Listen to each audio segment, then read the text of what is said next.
같이 기도하시겠습니다.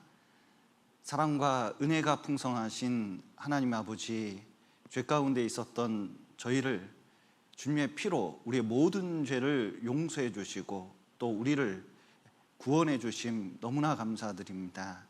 우리가 이 마지막 때에 더욱 정신을 차리고 복음을 전할 수 있도록 또 교제에 힘쓸 수 있도록 도와주시고 또 우리로 말미암아 더욱 구원의 역사가 나타날 수 있도록 도와주시옵소서. 코로나19로 많은 분들이 고통 중에 어려움 중에 있습니다.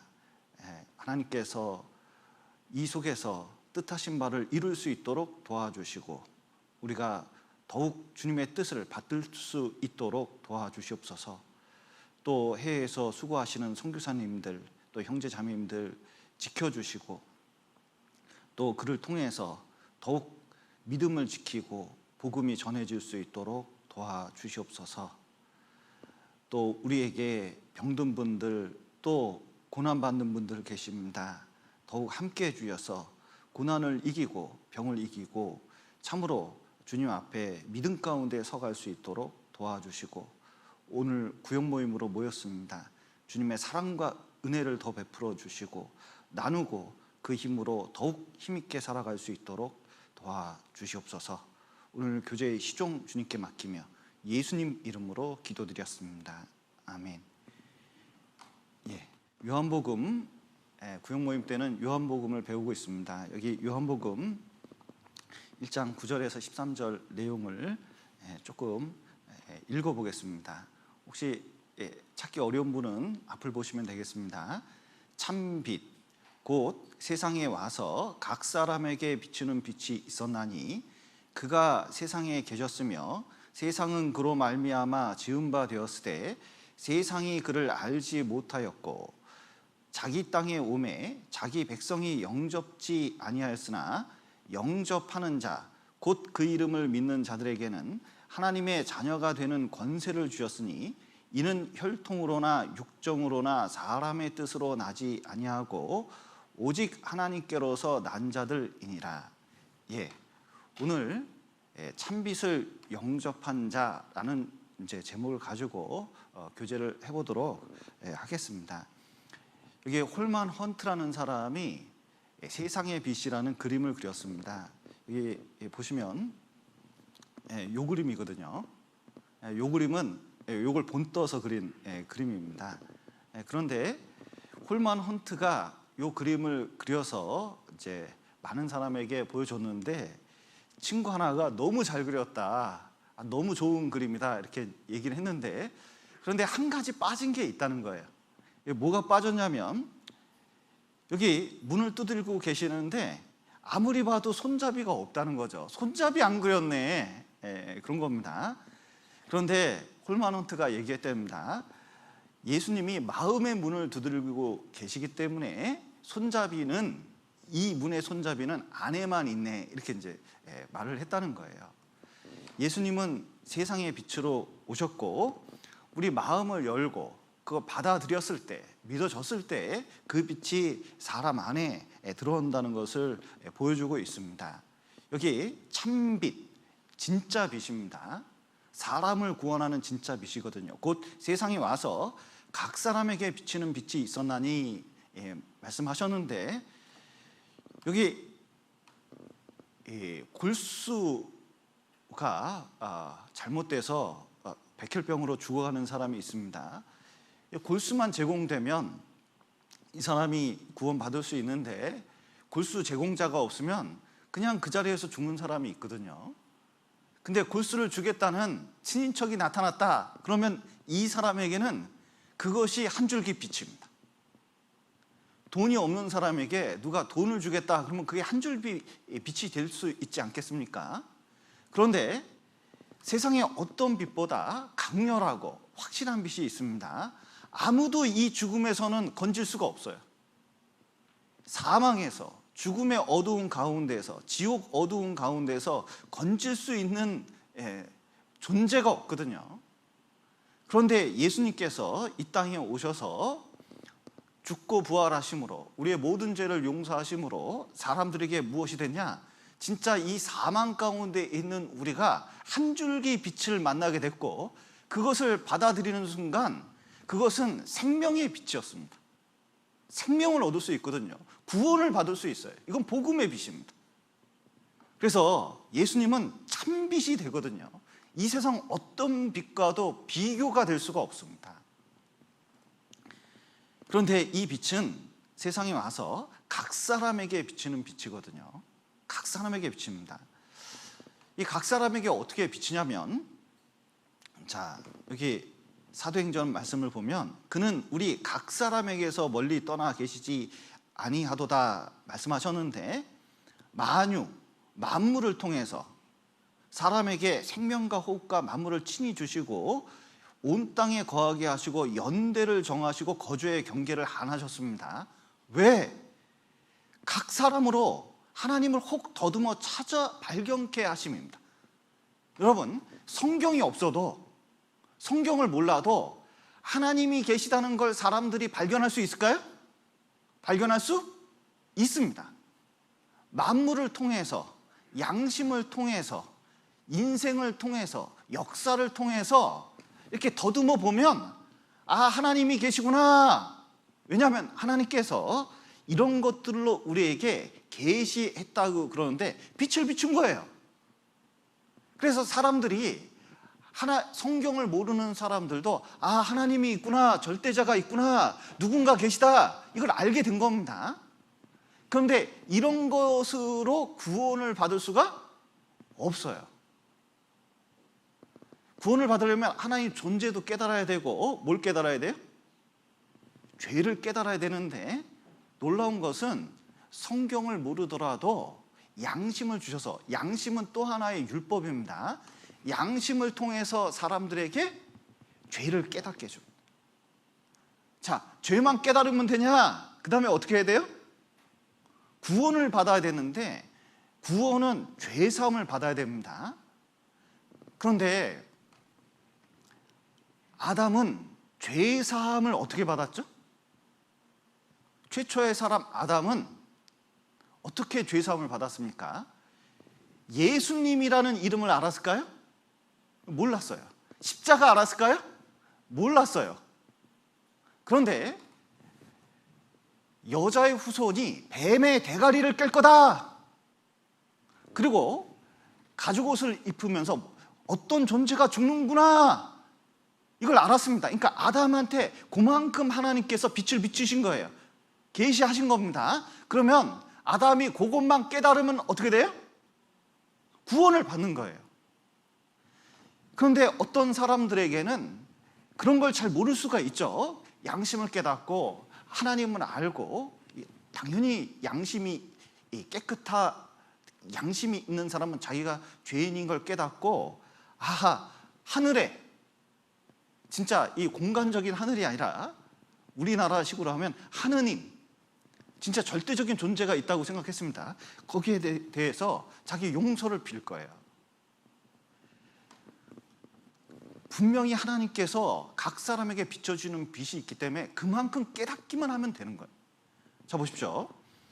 여기 알지 못하던 시대에는 하나님이 허물치 아니하셨거니와 이제는 어디서든지 사람을 다 명하사 회개하라 하셨으니 이는 정하신 사람으로 천하를 공의로 심판할 날을 작정하시고 이에 저를 죽은 자 가운데서 다시 살리신 것으로 모든 사람에게 믿을 만한 증거를 주셨음이라 하니라. 여러분, 예수님 때까지 예수님부터 지금까지 인구하고 아담 때부터 예수님 때까지 하고 비교를 해보면, 예수님 때까지 사람들이 전 세계 인구의 2%가 채 안 됐답니다. 그 이후에 98%가 살고 있고 그 대부분이 지금 살고 있는 거거든요. 그래서 충분히 믿을 만한 증거를 주셨어요. 2% 되는 사람에게 2% 되는 만큼 충분히 주셨습니다. 98%는 이제 믿을 만한 증거를 충분히 주셨기 때문에 변명할 게 없다. 그리고 자꾸 물어보는 분이 있습니다. 이순신 장군은 어떻게 됐냐고 자꾸 물어보시는 분이 계셔요.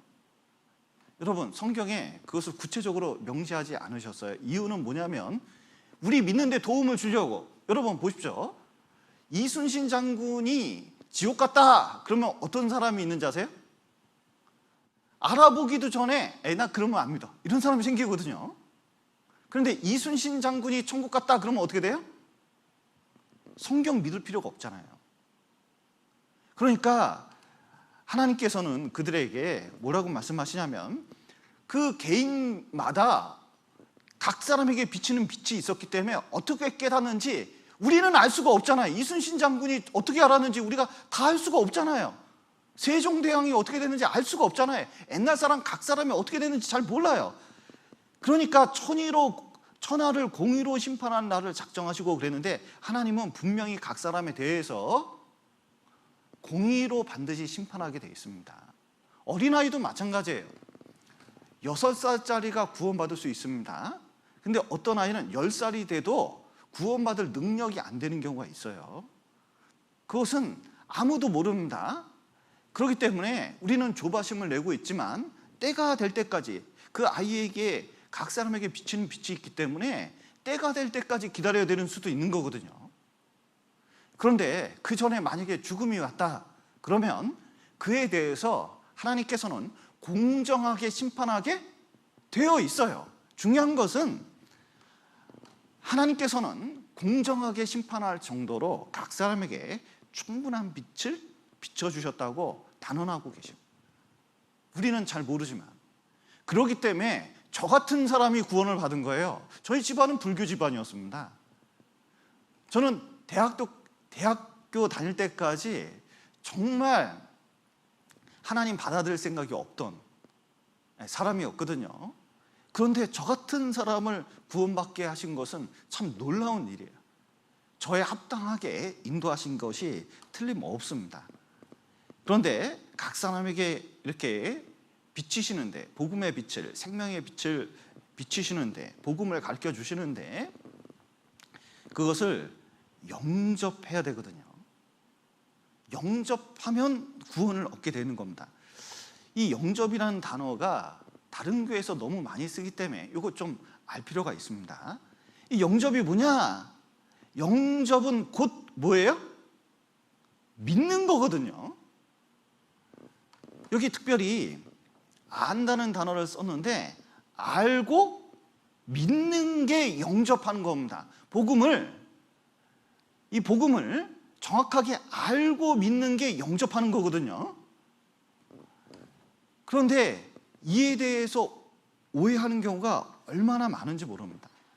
영접은 이런 거예요. 기쁘게 그것을 알고 믿는 것, 특히 복음의 내용을, 예수님이 십자가에 죽으셔서 우리 죄를 다 용서한 그 내용을 참으로 알고 제대로 믿는 것입니다.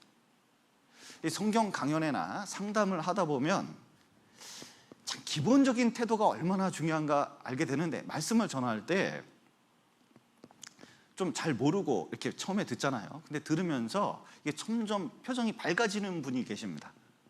점점 기쁘게 이 말씀을 받아들이는 분이 계셔요. 그러면 이분은 구원을 받더라고요. 그런데 어떤 분은 들으면서 점점 표정이 안 좋습니다. 애초에 들을 생각이 별로 없는 분들이 계셔요. 그냥 그걸 기쁘게 받아들이는 게 아니라 점점 안 좋게 생각하는 경우가 있습니다. 그냥 싫은 거예요. 근데 이런 분들은 구원을 못 받는 경우가 많이 있죠. 여기 영접할 때, 자, 이겁니다. 그냥 마음의 문을 여는 게 영접이 아니라, 자, 누가 초인종을 눌렀어요. 초인종을 누르면 그냥 문을 확 열어줍니까? 아니면 누구세요? 물어보고 문을 열어줍니까? 누구세요? 하고 물어보고 하잖아요. 그러니까 영접은 뭐냐면 먼저 밖에 누가 있는지 알아야 돼. 그러니까 하나님이 우리에게 전하고 싶은 내용이 무엇인지, 예수님이 전하고 싶은 내용이 무엇인지 알아야 돼요. 근데 영접을 그냥 마음의 문을 확 여는 거라고 생각해가지고 그냥 확 열었습니다. 근데 아무도 안 왔거든요. 그럼 뭐만 들어올까요? 바람만 들어오는 거예요. 아무것도 없는 경우가 많이 있는 겁니다. 먼저는 영접할 때 중요한 게 밖에 누가 있는지 그거 알아보는 게 중요합니다. 봤더니 친구요. 내가 사랑하는 친구입니다. 그러면 친구들이 이렇게 왔어요. 그러면 들여보낼 때 어떻게 들여보내요? 반갑게, 기쁘게 받아들이는 거잖아요. 그것이 뭐냐면 영접이라는 거거든요. 왜냐하면 대상이 누군지 확실히 알기 때문에 그래요. 그런데 바깥에 누가 오셨냐면 예수 그리스도께서 오셨거든요. 십자가로 오셨습니다. 그것을 깨닫고 받아들이는 거예요. 어떤 분은 이 영접할 때 오해하는 분이 있습니다. 하나님만 믿으면, 하나님을 믿는 것이 영접한 거라고 오해하는 경우가 있어요. 그러나 야고보서 2장을 보면 내가 하나님은 한 분이신 줄을 믿느냐 잘하는도다 귀신들도 믿고 떠느니라. 여러분, 하나님 계시다는 것은 놀랍게도 귀신들도 어떻게 하고 있어요? 믿고 있어요. 심지어 감정적인 변화도 있습니다. 두려워 떨기까지 해요. 중요한 것은 받아들여요, 안 받아들여요? 안 받아들입니다. 여기 귀신 들린 사람이 있었는데, 더러운 귀신 들린 사람이 있었습니다. 예수님 보고 나사렛 예수요, 예수님을 알아봤어요. 나는 당신이 누구인 줄 아오니 하나님의 거룩한 자니이다. 분명히 당신이 누구인지를 알았습니다. 그리고 하나님의 거룩한 자라는 것을 틀림없이 알았어요. 그런데 예수님을 받아들였습니까? 이 귀신은 안 받아들였습니까? 안 받아들였거든요. 영접한 게 아니에요. 하나님을 알았더라도 그것은 구원받은 것도 아니고, 그리고 영접한 것도 아니에요. 교회 다닌다고 영접한 것도 아닙니다. 중요한 것은 복음의 내용을 받아들이는 게 중요하거든요. 특별히 요한복음에 보면 놀랍게도 하나님을 믿는 백성들이 예수 그리스도를 영접지 아니하였습니다. 여기 10절에 보시면 그가 세상에 계셨으며, 예수님이 세상에 오셨습니다. 세상은 그로 말미암아 지은 바 되었으되 세상이 그를 알지 못하였고 자기 땅에 오매 자기 백성이 영접지 아니하였으나. 그랬는데 놀라운 것은 이것입니다. 성경에서 가장 이상한 일이 뭘까요? 하나님 백성이, 하나님을 열심히 믿는 백성이 막상 하나님이 육신이 돼서 이 땅에 오시니까 배척하고 십자가에 죽인 일이거든요. 왜 그런 일이 생겼느냐? 알지 못해서, 몰라가지고 결국은 그들의 무지가 예수님을 죽여버린 거. 여러분, 이거 보시면 참 이게 왜 몰랐냐? 참 이게 중요한데, 잘못된 지식이 있습니다.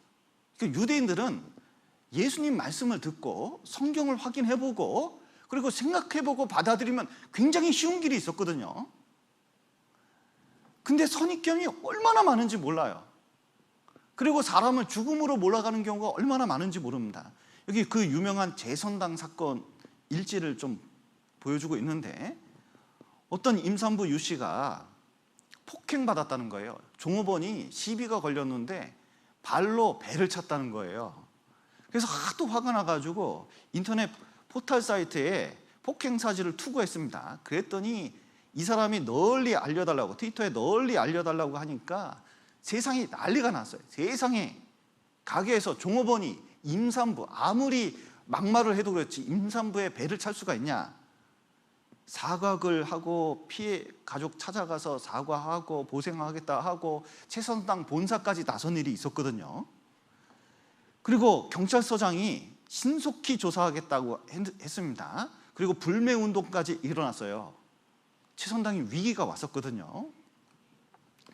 그런데 여기 최선당 대표와 임직원까지 피해 가족 찾아가서 사과했는데 나중에 자체 조사를 해봤거든요. CCTV 확인해봤거든요. 알고 봤더니 임산부가 종업원 배를 찼어? 거꾸로 된 거예요. 하도 이 임산부가 화가 나가지고 잘못된 정보를 올려놨습니다. 그랬더니 네티즌까지 동원돼 가지고 한 사람을 뭐 이 식당은 망해야 되되 앞으로 이 식당은 안 갈 듯 하면서 막 이렇게 흥분했습니다. 그래가지고 결국은 이 식당이 어떻게 됐냐? 자 보세요. 이 주인이 죽고 싶은 생각이 들었어요. 그리고 사람을 이렇게 무조건 몰아갔잖아요. 마녀 사냥이라 그러죠. 이 가게 여는데 2억 8천 들었는데 이 일 때문에 1,000만 원밖에 못 받아가지고 보증금 겨우 받아내서 1억 1,000만 원 받았으니까 얼마 손해봤어요? 1억 7천. 순식간에. 살고 싶은 마음이 없었대요. 뭐가 이렇게 만들었습니까? 가짜뉴스가. 그런데 그걸 믿은 네티즌들이 눈이 가려져가지고 사실 여부를 파악지 않고 사람을 계속 몰아가는 거예요. 그 당시 유대인들이 그랬습니다. 그들이 자기들의 전통적인 이 가치관이 있었는데 그것 때문에 복음이 가려졌어요. 세상 믿지 아니하는 자들의 마음을 혼미케 했다고 그랬는데 이 세상 신이 믿지 않는 자들의 마음을 혼미케 했습니다. 그리스도의 영광의 복음의 강체가 비치지 못하게 했어요. 복음의 빛이 이렇게 비치고 말씀이 너무 명확한데도 잘못된 지식이 먼저 있고 그것이 완전히 자기 믿음이 탁 되니까 사실 여부와 상관없이 무조건 잘못됐다고 주장하는 거예요. 들어보지도 않고. 이게 보십시오. 제가 이거 이름을 줬습니다. 이게 적극적 무지라고 그러는데 모르기로 결심하고 그리고 마녀 사냥하기로 결심한 것들이에요. 여기 보십시오. 로마서에 보면 내가 증거하노니 저희가 하나님께 열심히 있으나 지식을 쫓은 것이 아니라 이 지식은 복음의 지식입니다. 하나님의 의를 모르고 자기 의를 세우려고 어떻게 했어요? 힘써 하나님의 의를 복종치 아니하니. 확실한 복음을 전해도 자기 의가 있기 때문에 자기가 여태까지 해온 것이 있기 때문에 색안경 딱 끼고 보니까 그게 정말 나쁜 것처럼 딱 보이게 되는 겁니다. 여러분 빨간 색안경 딱 꼈습니다. 그러면 온 세상이 어떻게 보여요? 빨간색으로 보이는 거예요. 사람마다 이런 것이 종교적으로 있을 수가 있거든요. 여러분 유대인 보십시오. 유대인의 빨간 색안경은 뭡니까? 육신적인 메시아를 기다렸어요. 이스라엘을 독립시킬, 진짜 정말 자기를 독립시킬 이 메시아를 기대했거든요. 그런데 예수님은 육신을 구원하려고 온 게 아니라 영혼을 구원하려고 오셨거든요. 그런데 자기들이 그렇게 기대했는데 안식일 문제, 안식일 안 지켰다고. 안식일 안 지키면 성경에 있는 안식일을 안 지킨 게 아닙니다. 자기들이 만들어낸 전통과 규례, 안식일 날은 이렇게 해야 된다, 그거 안 지켰다고. 그리고 성전 오셔가지고 성전 안까지 장사치들이 들어온 거 보고 상을 엎으셨거든요. 근데 거기서 받는 돈이 있는데 그게 짭짤했거든요. 그거 엎어버리니까 이익이 무너져가고 자기들 기복신앙이 있거든요. 하나님의 복받은 사람은 잘 된다. 그러니까 가난한 사람은 하나님께 저주받은 거예요. 잘못된 신앙관을 갖고 자기들이 정권 유지하면서 돈 받고 이렇게 이익이 있으니까 자기 요구대로 안 해주니까 예수님을 어떻게 해요? 가짜 메시아다. 분명히 기적을 보여주고 말씀을 올바로 전해도 복음을 전해도 그들은 들을 생각도 안 하고 자기 이익에 반한다고 죽이려고 한 거죠. 지금도 이런 일이 얼마나 많은지 몰라요. 여기 요한복음 1장 13절에서는 이것을 이렇게 말씀하고 계십니다. 여기 이는 혈통으로나 육정으로나 사람의 뜻으로 나지 아니하고 오직 하나님께로서 난 자들이니라 말씀하셨는데, 이들이 무지한 것은 혈통을 강조해서 그렇거든요. 지금도 비슷합니다. 자, 유대인들이 우리가 아브라함의 자손이라 이렇게 이제 예수님께도 말했는데 우리는 구원받았다. 왜냐? 아브라함 자손이다. 여러분, 이거 잘 생각해 봐야 되는데, 지금도 집안이 기독교 집안이라서, 우리 어머니가 어렸을 때부터 뱃속부터 교회 다녀서 자기는 모태서서 믿었다. 그 모태 신앙이라서, 그리고 우리 교회가 얼마나 전통 있는 교회인데 뭐 이렇게 이제 얘기하는 경우가 종종 있습니다. 그래서 구원받았다고 생각하는 사람들이, 그래서 천국 간다고, 그래서 기독교인이라고 이렇게 생각하는 사람들이 종종 있습니다. 그러나 자, 유대인들 입장에서 생각해 보죠. 자, 여기 아브라함이 있는데, 이 아브라함은 신앙의 대표적인 위인입니다. 믿음의 조상이에요. 정말 본받을 만합니다. 그런데 아브라함의 아버지가 누구죠? 아브라함의 아버지는 데라거든요. 데라는 믿음의 사람입니까?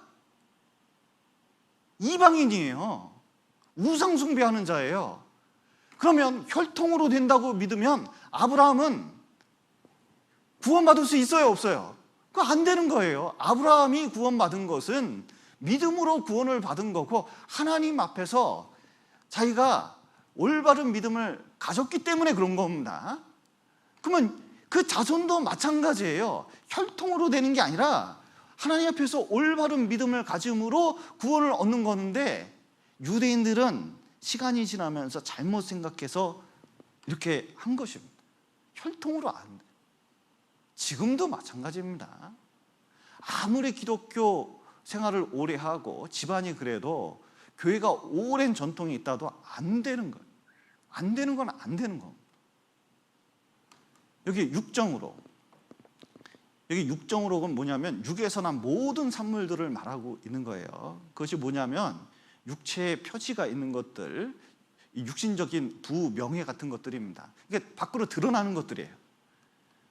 자, 여기 보시면 유대인들이, 여기 어떤 사람들이 있는데 구원받지 않은 사람들입니다.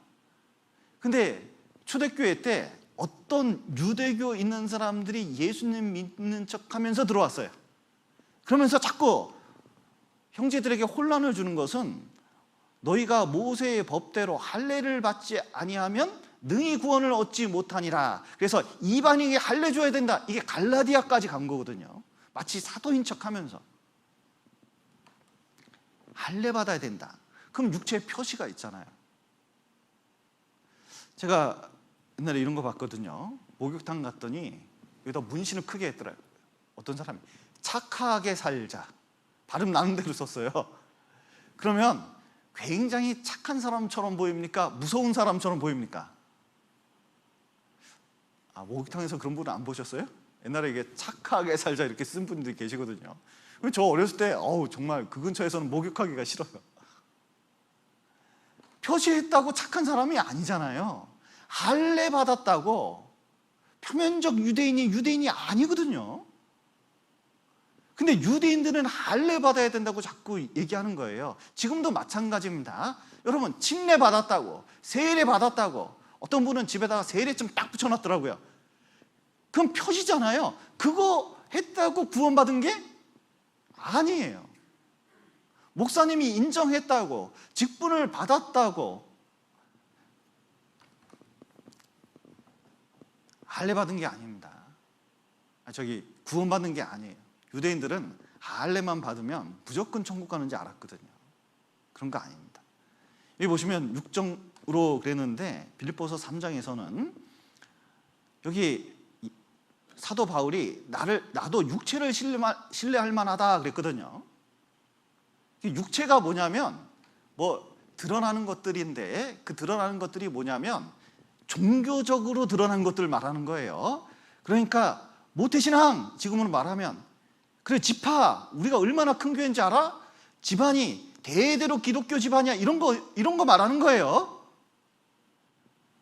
그런데 그런 것으로 구원받은 게 아니다, 분명히 말씀하고 있습니다.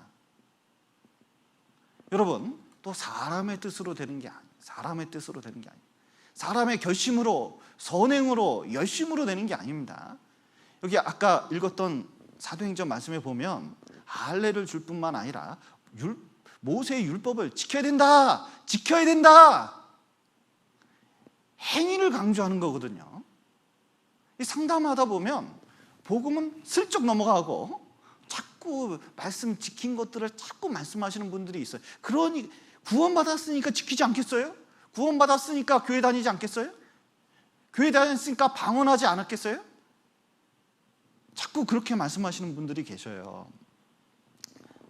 여러분, 사람이 의롭게 되는 것은 율법의 행위, 선행이나 어떤 결심이나 열심으로 되는 것이 아닙니다. 특별히 이 결심 얘기할 때 가장 유명한 게, 지금 유행하는 게 이 영접기도, 영접식 구원이거든요. 이 영접식 구원은 요한계시록 3장 20절을 인용하는데, 볼지어다 내가 문 밖에 서서 두드리노니 누구든지 내 음성을 듣고 문을 열면, 마음의 문을 열면 내가 그에게로 들어가 그로 더불어 먹고 그는 나로 더불어 먹으리라. 여러분, 이것은 간접적으로 구원의 초청의 말씀으로 쓰일 수는 있지만 직접적인 뜻은 구원받은 사람이 주님과 교제의 문을 열어가지고 교제한다는 뜻이거든요. 만약에 이걸 구원으로 초청한다, 영접으로 초청한다 그렇게 생각을 하더라도, 자 보셔요, 문 밖에 두드리는 걸 들어야지. 여기 내 음성을 듣고 그랬잖아요. 복음의 말씀을 들어야 문을 여는 거예요. 무작정 문을 여는 게 아니거든요. 여러분 보십시오. 여기 영접 기도의 예가 있습니다. 자, 나를 따라서 기도하십시오. 예수님, 저는 죄인입니다.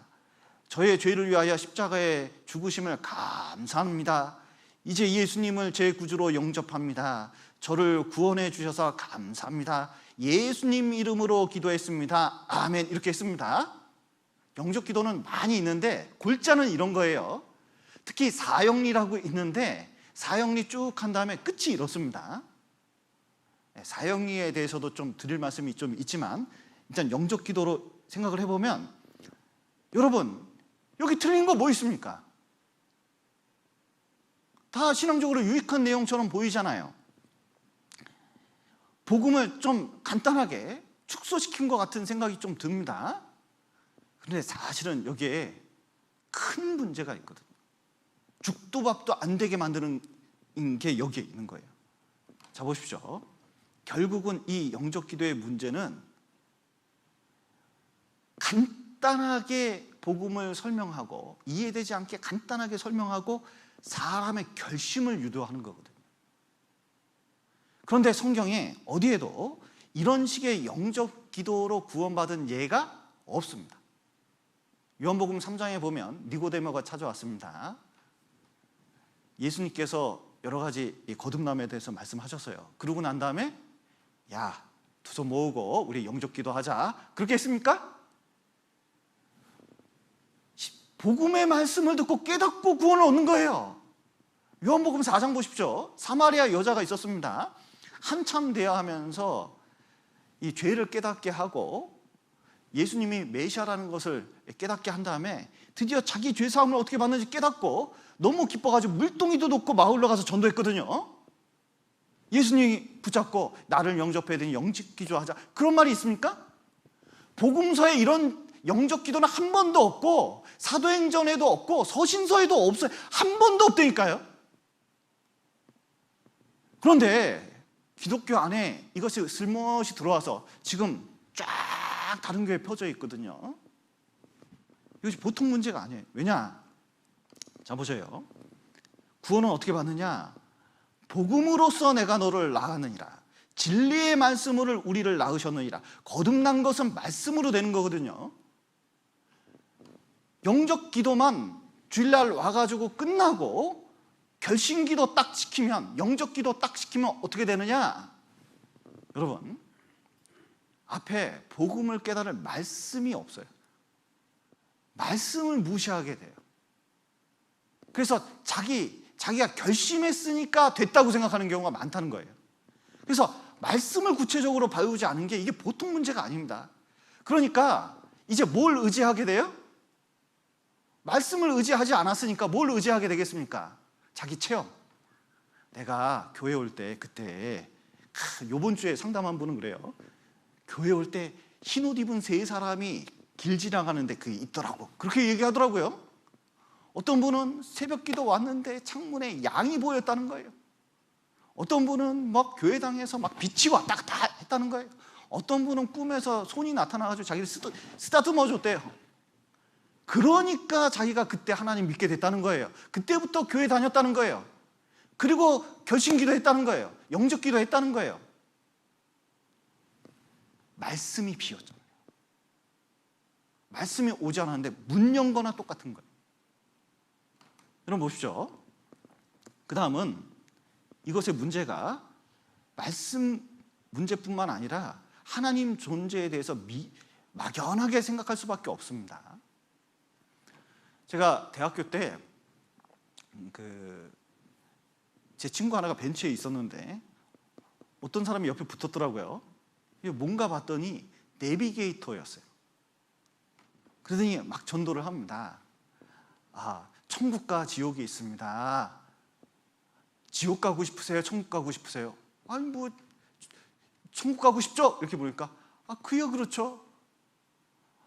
당신 죄 졌습니까? 안 졌습니까? 죄 있습니까? 없습니까? 물어봐요. 죄야 좀 그럼 죄인입니다. 그러면 천국 가려면 영접 기도해야 됩니다. 두 손 같이 모아가지고 참 영접 기도하는 거예요. 그리고 막 자기 전도했다고 좋아하면서 가더라고요. 지나간 다음에 그 친구 불러가지고 제가 물어봤어요. 너 하나님 믿냐? 얘가 믿는 걸 한 번도 못 봤기 때문에 너 믿냐? 그랬더니 믿기는 개뿔 그러고 가더라고요. 하나님 존재에 대해서 막연하게 생각할 수밖에 없다니까요. 그걸 제대로 믿는 게 아니에요. 자기 마음을 믿는 거예요. 이게 결심이라니까요. 그리고 영접 기도를 하면 인간의 죄에 대해서 심각하게 실제로 깨닫지 못합니다. 왜냐하면 죄를 충분히 깨닫기 전에 서둘러 죄인입니다 해버렸거든요. 그런데 지옥 갈 죄인이라는 것을 인정하지 않으면 구원받기가 어려운 거예요. 이게 전도해보자 이게 얼마나 어려운지 알지. 대충 죄인이지 자기가 하나님 앞에 이 죄 때문에 지옥 가는 걸 모르는 사람이 얼마나 많은지 몰라요. 그런데 그것도 깨닫지 못하는 상태에서 구원을 받을 수 있다고요? 영접 기도로? 그렇지 않습니다. 죄는 실제적으로 깨달아야 되거든요. 또 하나는 복음을 너무 축소시켜서 심각하게 왜곡시킵니다. 그러니까 복음이 충분히 말씀을 해가지고 받아들여지지 않으니까 뭘 중시하게 돼요? 인간의 결단만.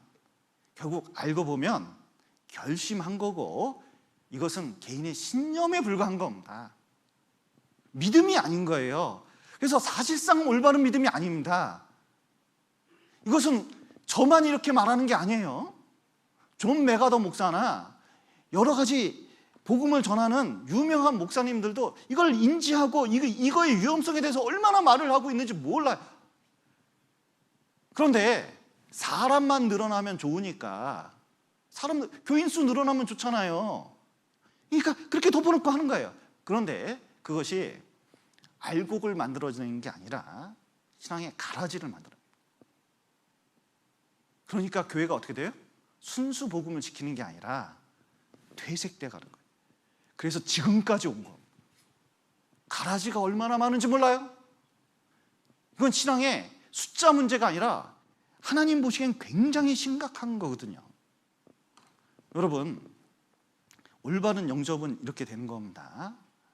이것은 인간의 결심, 노력의 결과물이 아니라 성경을 확실히 알아가고 깨달으면서 생기는 거예요. 그래서 베레아 사도행전에 보면 베레아 사람은 데살로니가에 있는 사람보다 더 신사적이어서 간절한 마음으로 말씀을 받는 게 중요합니다.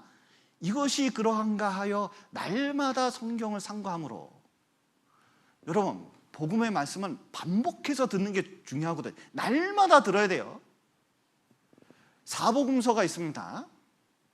그것은 복음을 4번은 최소한 들어야 될 것 같아요. 저는 그렇게 생각합니다. 자세히, 누가 보면 자세히 들었다고 되어 있거든요. 확실히 마음이 뚫릴 때까지, 확실히 배우는 게 중요해요. 그러니까 그 중에 뭐예요? 믿는 사람, 다른 말로 영접한 사람이 많은 겁니다. 이런 과정을 거쳐서 영접하는 것이지 그냥 자기가 영접 기도했다고 결심했다고 되는 것이 아니라는 겁니다. 왜냐하면 성령께서 오셔야 되는 거거든요. 그래서 영접하는 자, 곧 그 이름을 믿는 자들에게는 어떤 결과가 있느냐? 하나님 자녀가 되는 권세를 주십니다. 여기 그 이름을 믿는다는 것은 그 이름으로 일컫는 그 자신을 말하는 거예요. 저 다락방 교회라고 있습니다. 귀신을 물러가라 뭐 그런 교회가 있어요. 근데 그 교회는 예수님 이름을 믿어야 된다고 얘기하면서 예수님 그리스도의 이름의 세 가지 뜻이 있죠. 왕, 선지자, 제사장. 왕이 어떤 의미인지, 제사장이 어떤 의미인지, 선지자가 어떤 역할을, 그거 예수님이 어떤 역할을 했는지 그거 믿어야 된다 그러면서 십자가 얘기도 끼워놓고 그러거든요. 그거 아닙니다. 그거 아닙니다. 아브라함은 그거 알지 못했어요. 다윗도 그것을 알지 못했습니다. 성경에서 예수님 이름 믿는다는 것은 무슨 뜻이냐? 그 이름을 일컫는 그 자신, 그분이 이루신 일, 복음의 내용을 말하는 거예요. 그것을 탁 믿으면 어떻게 되느냐? 하나님 자녀가 되는 권세를 주신 겁니다. 예수님은 하나님 아들이 된 게 아닙니다. 애초에 하나님 아들이시고 존재 자체는 하나님이십니다. 그런데 구원받은 사람은, 이 복음을 받아들인 사람은 하나님 자녀가 되는 거예요. 마치 이와 같습니다. 배너의 한 장면이 있는데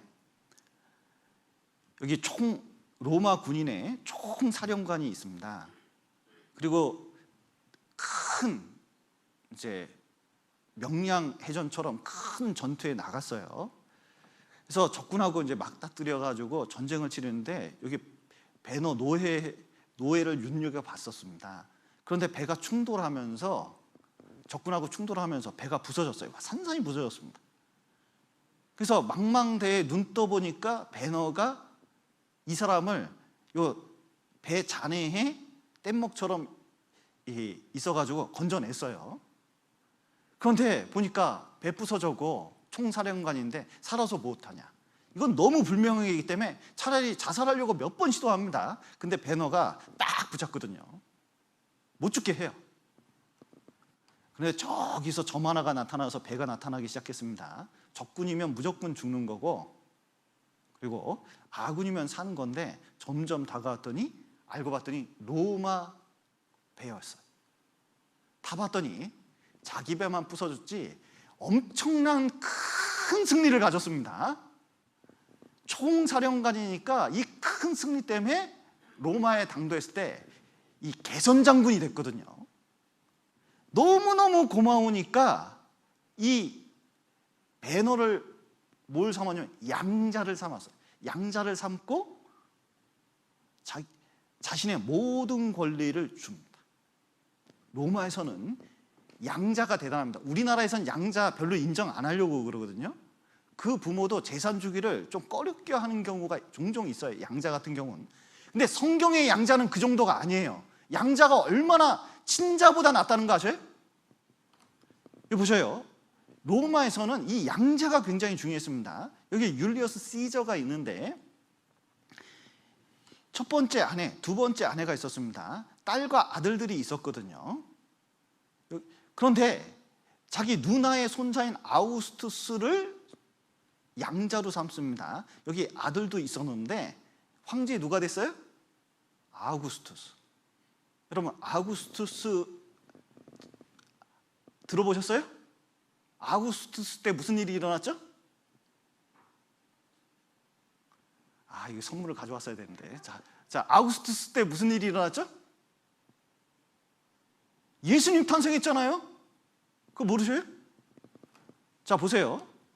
그리고 이 옥타비아누스, 이 아우구스투스인데 이 아우구스투스가 된 다음에 놀라운 것은 자기 황제 자리를 누구한테 물려줬느냐?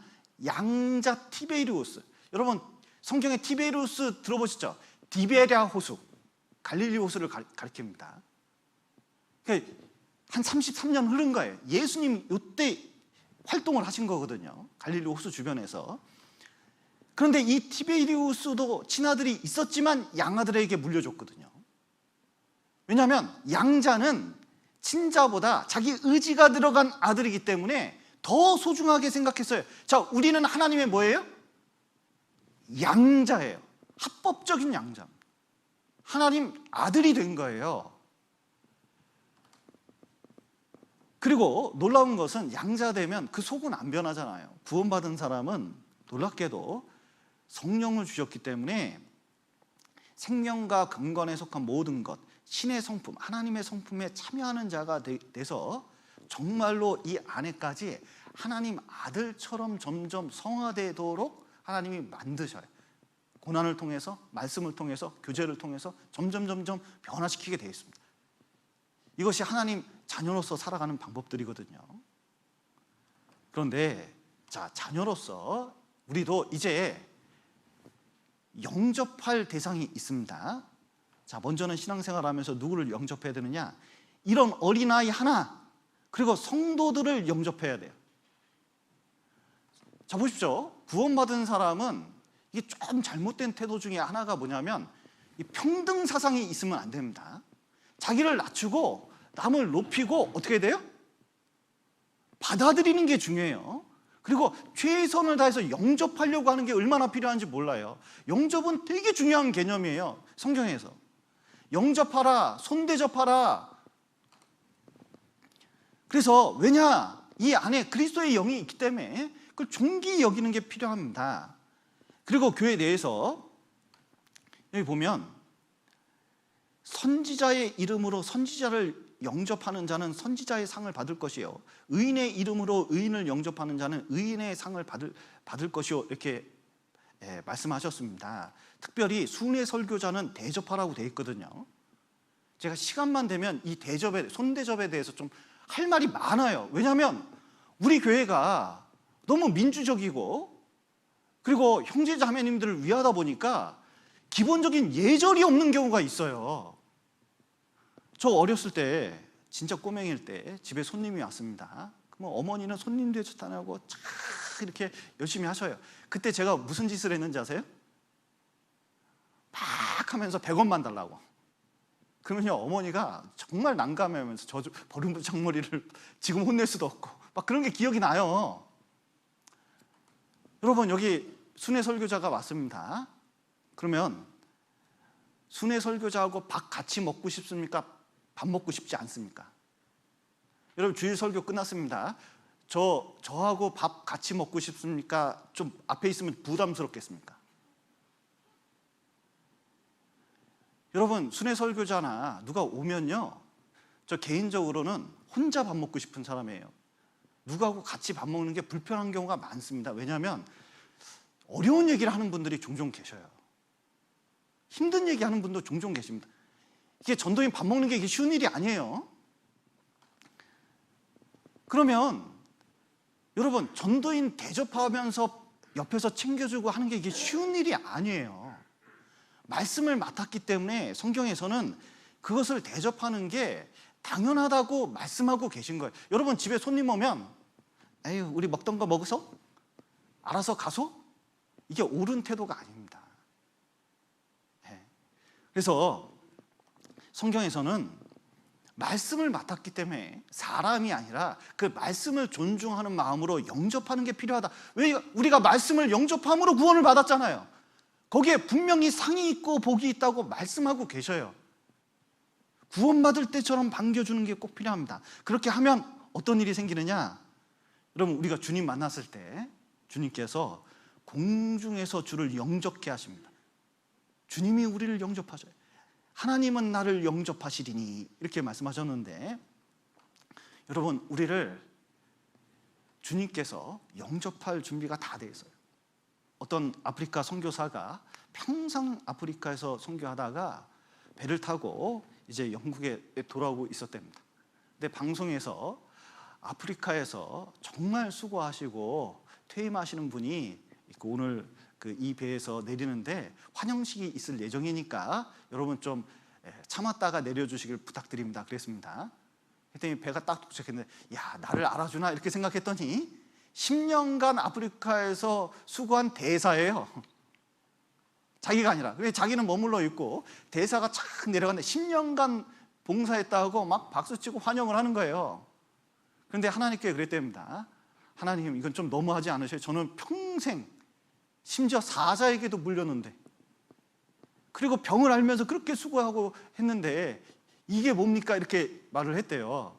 그랬더니 한 음성이 마음속에서 들리더래요. 여기는 네 집이 아니지 않니? 천국에 오면 천군 천사가 또 우리가 전도했던 수많은 사람들이 우리를 영접하게 될 것. 그 기쁨은 이루 말할 수 없는 거거든요. 그렇기 때문에 우리는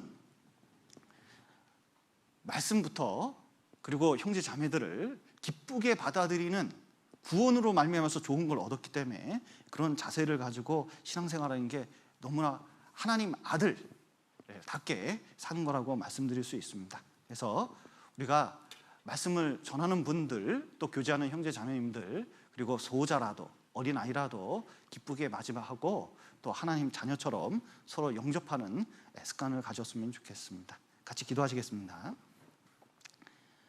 사랑과 은혜가 풍성하신 하나님 아버지, 죄 가운데 있었던 저희를 주님의 피로 구원하시고 또 구원받게 해주심 너무나 감사드립니다. 우리가 복음을 영접했을 때, 주님을 영접했을 때 하나님 자녀가 되고 또 구원함을 얻었습니다.